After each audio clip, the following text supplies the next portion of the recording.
বাংলাদেশের রাজনীতিতে শেখ হাসিনা ফিরে আসলে সমস্ত রাষ্ট্রবিজ্ঞানের বই পুনরায় লিখতে হবে, এমনটাই মন্তব্য করেছেন রাজনৈতিক বিশ্লেষক হেমায়েত উদ্দিন। আপনারা জানেন যে গতকালকে আল জাজিরার এজে ইনভেস্টিগেশন তারা একটি রিপোর্ট প্রকাশ করেছে ৩৬শে জুলাই নামে, এবং সেখানে তারা যেসব তথ্য তুলে ধরেছে সেখানে আপনার শেখ হাসিনার যে ফোনালাপ, বিশেষ করে ৪-৫টি ফোনালাপ তারা তুলে ধরেছে, এবং এক একটি ফোনালাপে শেখ হাসিনা যেভাবে নির্দেশ দিয়েছেন, প্রথমত ছাত্রলীগকে যেভাবে নির্দেশ দিয়েছেন, দ্বিতীয়ত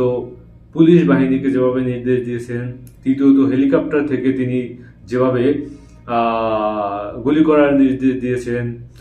সমস্ত কিছু একের পর এক একেবারে পুঙ্খানুপুঙ্খানুরূপে তারা ফুটিয়ে তুলেছে, এবং শেখ হাসিনার যে ফোন আলাপ বা কল রেকর্ড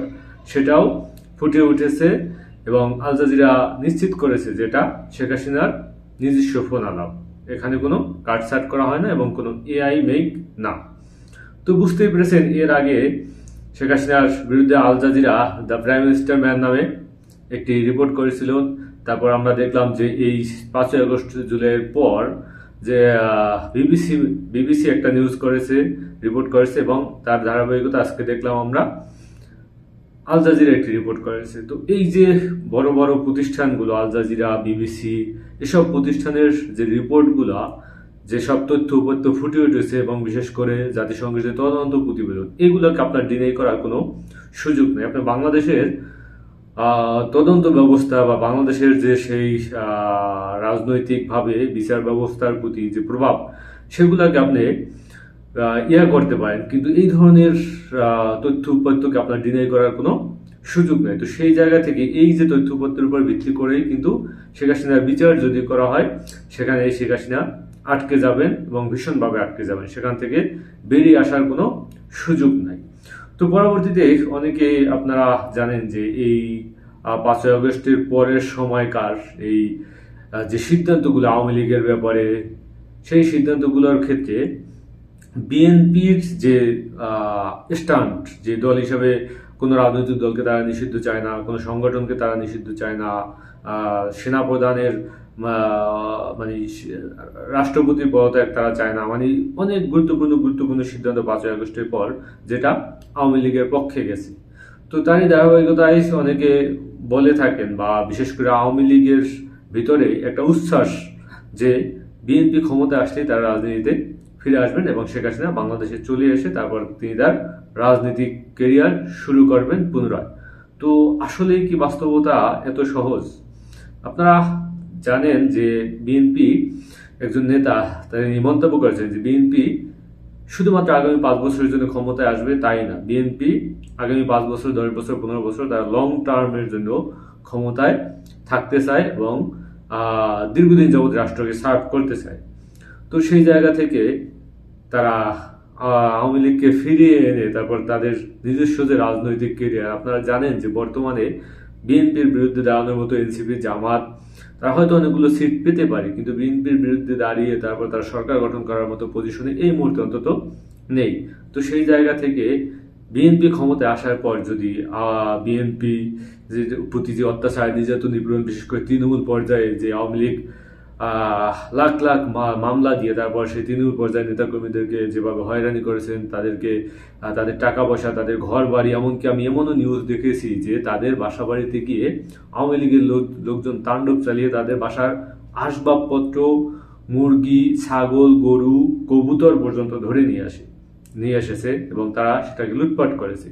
তো এরকমের নির্যাতন, নিপীড়নের শিকার হওয়া যে দলটার কাছ থেকে, সেই দলটাকে যদি বিএনপি রিস্ক নিয়ে তারপর রাজনীতিতে পুনরায় প্রবেশ করতে দেয়, তৃণমূল পর্যায় থেকে বিএনপির প্রতি বা তৃণমূল পর্যায়ে বিএনপির প্রতি যে ভরসা, আত্মবিশ্বাস, সেটা কিন্তু ধূলিসাৎ হয়ে যাবে এবং তৃণমূল পর্যায়ে বিএনপির দুর্বল হওয়ার একটা সম্ভাবনা আছে। এবং এই যে আওয়ামী লীগ দীর্ঘদিন যাবৎ আওয়ামী লীগের ধারা যারা অত্যাচারী, নির্যাতিত, নিপীড়িত হয়েছে, যারা রাজনৈতিককে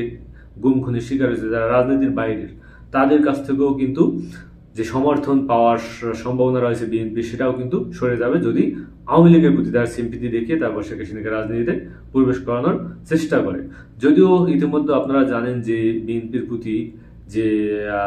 অভিযোগগুলো আসছে যে ভারতের একটা প্রভাব এই বিএনপির ভিতরে ঢুকে গেছে, এবং বিএনপি আপনারা জানেন যে ইনকিলাব মঞ্চের হাদি একটা কথা বলছেন যে ভারত ততক্ষণই বিএনপিকে ভালোবাসবে যতক্ষণ তারা আওয়ামী লীগকে পুনরায় প্রতিষ্ঠা করতে না পারবে। তো এই যে রিস্কগুলো বা এই যে কিছু কিছু ডটগুলো যদি আপনি মেলান, তাহলে বুঝতেই পারবেন যে রাজনীতিতে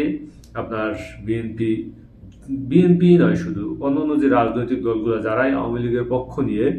কথা বলার চেষ্টা করবে বা আওয়ামী লীগকে ফিরে আনার চেষ্টা করবে,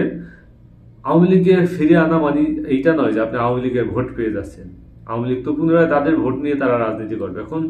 মূলত বিষয়টা হলো এই যে আওয়ামী লীগের বাংলাদেশে এখন প্রায় 20% মতো ভোট আছে, সেই ভোটগুলো আসলে কে নিতে পারে, এই প্রতিযোগিতার জন্যই আসলে এখন বিএনপি বলতেছে যে আমরা কোনো সংগঠন নিষিদ্ধের পক্ষে নাই, জামাত বলতেছে যে কোনো রাজনৈতিক